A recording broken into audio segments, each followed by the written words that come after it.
Well, thank you, Ray and Didio. It's nice to see you, my friends, and congratulate Patrick for organizing this wonderful meetings. This is the 14th times and the first time to do it on virtual.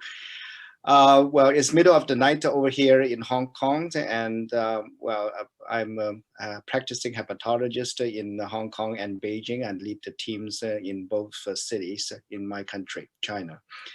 Now, my assignment today is to talk about the role of direct-acting antiviral agents in hepatocellular carcinoma. Oh, it's not working. May I have my next slide? It's not moving. Yes. So next slide, please. Okay. Well, some of the background. Well, we have been in the field for the. Well, I have been in the field for the past 30 years, and it is really an exciting journey. And when I started my postdoc in US with Gary Davis Group, so we are heavily engaged in the understanding how to treat hepatitis C since its discovery. Unfortunately, well, as alluded by Mike Freight, well, hepatitis C is still a major cause of mortality and morbidity in liver patients in terms of the development of hepatocellular carcinoma. And hepatocellular carcinoma itself is a very important cause of death in Asia Pacific regions. And I think this is the reasons why I was asked to give this talk. Next slide, please. Okay, as you can see here in the figures with recent publications in the JAMA Oncology, hepatitis C accounts for lots of liver cancers in addition to hepatitis B in Asia Pacific regions. In fact, up to 21% of our liver cancer patients are related to the chronic hepatitis C infection. So this is really a major health burden in this part of the world. Yes, okay. Well, we all learn about the natural history of chronic hepatitis C, and well, this has been with our textbooks. It starts with the infections, and lots of them become chronic hepatitis C, and with the developments of cirrhosis, it takes decades and sometimes 20 to 30 years to have the developments of hepatocellular carcinoma. Well, we learned from the interferon days that when we can achieve the sustained virological response, then we can have hepatocellular carcinoma drastically reduced. And this is a marvelous summary published by Morgans in Annals of Internal Medicine, well, nearly 10 years ago. But it is very important that we understand that we can achieve sustained virological response in patients with chronic hepatitis C, then we can see a drastic reduction of hepatocellular carcinoma. Now, the current change is rapid to the days of pan-orals direct-acting antiviral agents, and I'm sure a lot of you learned a lot during Patrick's meetings in the past 10 years. We see the change from interferon eras to the interferon plus DAAs, then pan-orals DAAs. Nowadays, we don't use interferons anymore, and all our patients were treated with direct-acting antiviral agents. 8 to 24 weeks with a very high cure rate, and is a very safe agent. So our questions now is whether the hepatocellular carcinoma still occurs after the HCV SVRs by the DAAs. Well, this slide was shown by Mike Fried just then, and it really raised an alarm a couple of years ago when DAAs comes into the to reach our patients and being utilized to treat chronic hepatitis C.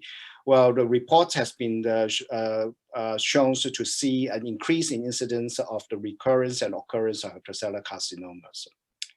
Well, some of the reason behind this is because there are the basic science studies which shows that HCVs can induce the epigenetic changes associated with liver cancer risk, and this risk persists even after sustained virological response, and in those patients with the direct-acting antiviral agents.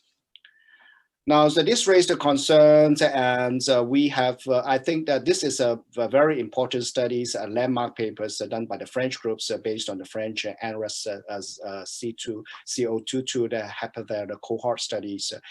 And I think this really relieve us from the concerns of whether the use of DAAs will increase the risk of hepatocellular carcinoma. So, as you can see here, this is a very large cohort of subjects from France, which compares those patients treated with DAAs and those who are not treated. And after adjustments with the age, sex, body mass index, and the presence of cirrhosis genotypes, and also diabetes, it was clearly shown that there is a drastic reduction of hepatocellular carcinomas and also all-cause mortalities in those patients treated with direct-acting antiviral agents. So it does not increase hepatocellular carcinomas. And with its eradications of the virus with SVR, there will be a drastic reduction in hepatocellular carcinoma. So this is a very good news. And in parallel, the US also did very good studies in VA subjects with chronic hepatitis C with a large database retrospective. And it was shown that more than 71% reductions in hepatocellular carcinomas in those treated with DAAs and with the SVR. Now, this slide was shown by Mike Fritz. Exactly the same ones. It shows that direct-acting antiviral agents is associated with improved survivals in patients with a history of HCC. And those patients with more than 800, around 800, so if they have hepatocellular carcinomas treated with and with incomplete remissions, and if they were treated with direct-acting antiviral agents, there is a further reductions of the recurrence of hepatocellular carcinoma. So it's very important for us. For those patients who already has HCC with a history of chronic hepatitis C, we need to treat aggressively those patients, and a lot of them also have cirrhosis. So it's important for us to improve the care of those patients and to treat them promptly with DAAs. Now, this is another the recent papers which shows a 5-year long-term follow-up. I think the long-term follow-up is important because then we are able to understand more about whether it really reduces the hepatocellular carcinomas. And I'm sure as a clinicians practicing in the field, so we all see patients with hepatocellular carcinoma even long after the sustained virological response with interferon therapy. So it's just of great interest to understand whether it's, those patients with SVR due to DAAs would also have similar reductions in the hepatocellular carcinomas. This is a 5-year of long-term follow-up studies by the European groups, which shows that the DAAs treated groups will have a much lower risk of HCCs as compared to those who are not treated with patients with liver cirrhosis. Now, I think that long-term follow-up data is now being more and more available with the introductions of pan-oral DAAs, and this table shows long-term follow-up studies with more than 2 years, that is 24 months. And it summarizes the data from Japan's, US, France, and also China's, which consistently shows that DAAs therapies in those patients with chronic hepatitis C, if they have a sustained virological response, then they have drastic reductions of hepatocellular carcinoma. What differs in those studies is that they have a different understandings in the risk factors of those who will still have hepatocellular carcinomas despite SVR. And I think this is very important because as a hepatologist and being the guidelines party members in the PASOs, we really want to read guidelines of how we can deal with those patients. How are we going to surveillance those patients with SVRs after the chronic hepatitis C? Because now it is not a problem anymore. The DAAs is very potent and SVR is easily achieved. So our next question is how are we going to surveillance these patients for the developments of hepatocellular carcinomas. As you can see here, different studies shows different risk factors, but by and large, the old age, the advanced liver fibrosis or cirrhosis, or the presence of diabetes are associated with a higher risk of HCCs in those patients. Now come to the predictors, as briefly mentioned just then, summarized in some of the long-term follow-up studies.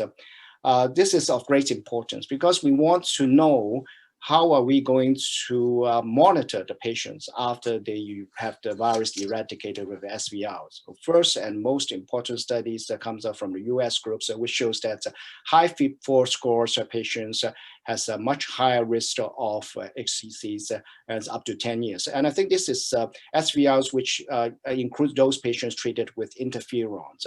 And the DAAs, because of the short and recent introduction, they do not have a very long-term follow-up the data as compared to the interferon groups. Well, there is two recent important paper published in Hepatology, which tries to understand more about the risk factors which will predict a higher occurrence of HCC after SVRs induced by the direct-acting antiviral agents. One of the important parameters is the dynamic changes in the liver stiffness measurements done by the fibroscans and also non-invasive markers such as serum albumin levels and also gamma GT. And this study was published by the Spanish groups, which includes more than 1,000 subjects and follow-ups for the occurrence of HCCs, and it comes up with a risk scores which can predict with a good negative predictive values. In other words, those with very low scores, then they do have a very low risk of a development of hepatocellular carcinoma. Now, another important papers published in the same period of time is related to the content of hepatic fat.